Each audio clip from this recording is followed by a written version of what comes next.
This hurricane season could be getting ready to become massive.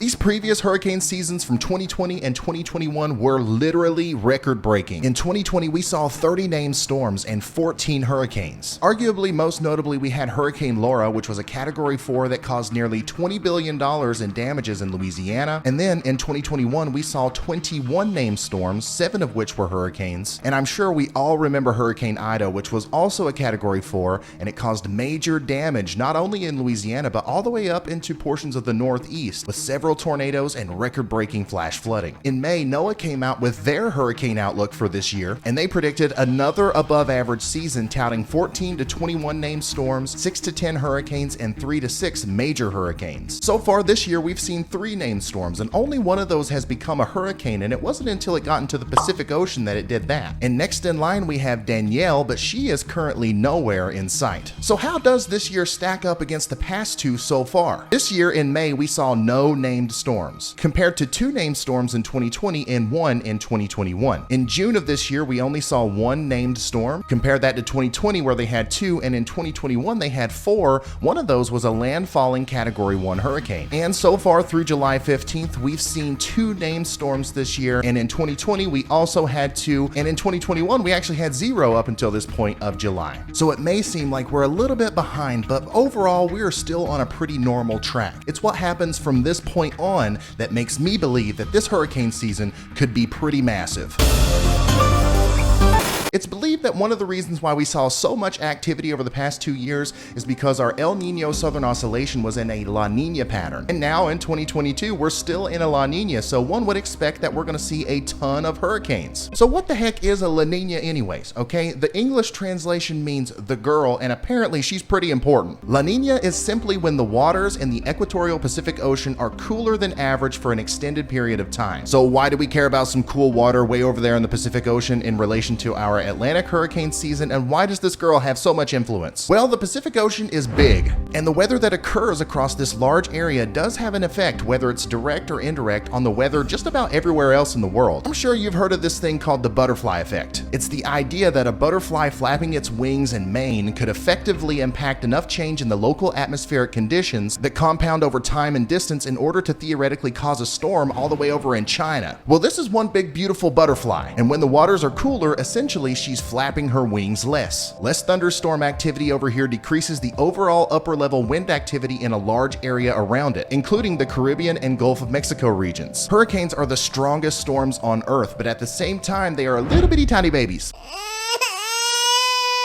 The slightest inconvenience, like wind shear, can tear apart even the strongest hurricane. So basically, La Nina leads to a quieter overall environment in the Western Atlantic that hurricanes over here can take advantage of and grow as much as they want. Now, this is not the only reason we believe this hurricane season is going to be more active than usual. Another thing we can look at are the sea surface temperatures in the Atlantic Ocean. As you can see, a lot of the Gulf of Mexico and the Caribbean are what I call bathwater, 85 to 90 degrees over a very large area. Additionally, when we look at temperature anomalies, you can see that not only are the waters warmer than average up here, but all the way down into the equatorial Atlantic basin, we are starting to see warm areas of water expand. Now, why in the heck does this matter? Didn't you just say, Ryan, that cooler waters lead to quieter environments, which for some reason hurricanes like? Whoa, whoa, whoa, whoa, whoa, whoa, whoa. Calm down there, buddy. We also need thunderstorms to happen in order to get hurricanes. La Nina helps our Atlantic hurricane season by producing less interference with the storms that do form on our side. Additionally, in combination with lack of wind shear, hurricanes need warm waters to survive and thrive. As a hurricane is growing, it sucks up heat energy from the ocean to continue to produce massive amounts of thunderstorm activity. Another thing to consider here, and a lot of people aren't talking about this, but we have an enhanced monsoon season about to ramp up off the western coast of Africa. Now, I know what you're thinking, Ryan.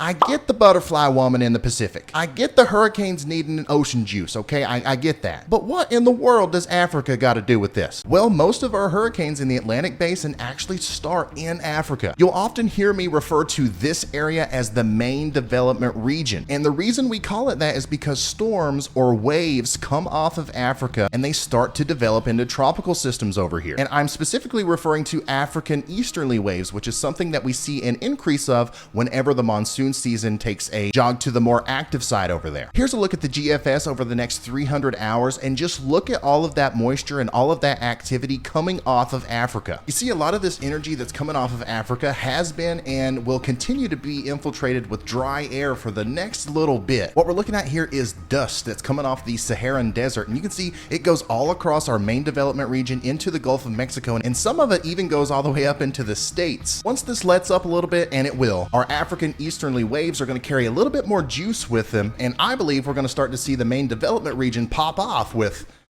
development. You can see here on the 500 millibar map that the further we go into July and the closer we get to August, the more activity we start to see with these waves as they come off of Africa. You can see one there around July 20th, and then another big one comes off around July 27th.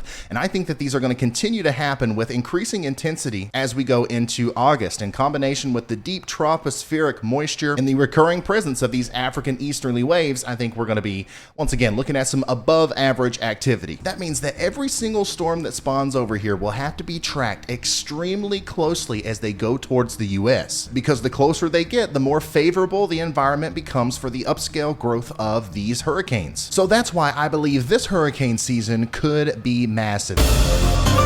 It doesn't necessarily mean that we're going to have a million hurricanes flying around out there. It doesn't mean that I think we're going to have the strongest hurricane that's ever occurred happen this year. Now, if I had to put some numbers on it, I think that we might see less named storms than last year per se, still an above average amount. But I think that if we can get some storms forming over here and they make it into the Gulf of Mexico or the Caribbean, and we don't have any sort of sneaky wind shear hanging around over here, I think more of those storms will become major or intense hurricanes, category 3 or above. The severity of hurricane season isn't always completely dependent on the amount of named storms that we have. In fact, some of our most intense hurricanes have happened in overall below average seasons. For example, Hurricane Andrew in 1992 was one of only 9 named storms that year. You put all that together, and basically that means we're going to be streaming a lot here on this channel this hurricane season. With every single hurricanes, especially the ones that make landfall here in the US, there are very unique risks that we have to look at. Some of them are going to bring tornado outbreaks in their front right quadrants. Some of them are going to bring incredible flash flooding. Some may cause significant storm surge, while others will mainly cause widespread wind damage. There are an endless amount of things that could happen in a hurricane, so we're going to try to be live here for all of them with storm chasers on the ground. So make sure you're subscribed with notifications on. You're not going to want to miss that. And also, if you're really into this stuff, you need a good app on your phone that gives you access to all the tools and information that the pros use. And of course, I personally recommend Radar Omega. They just rolled out their version 4.9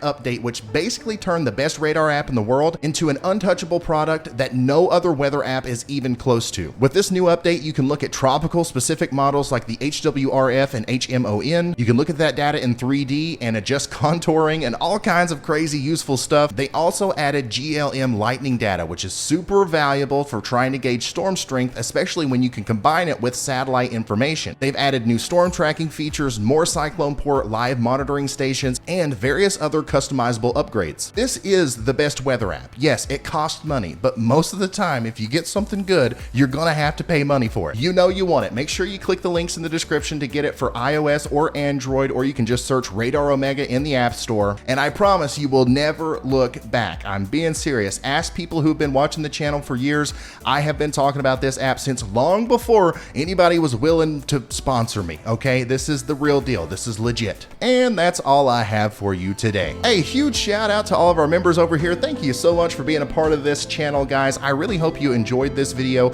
It's a little bit different. I'm not going to do this all the time, but I think I'm going to start doing these long-term outlooks for hurricane season, maybe even snow and winter season, and then severe weather season once we get there. Just let me know what you think and if there's anything I can do to improve these videos, and I will see you in the next one. Goodbye. Ooh.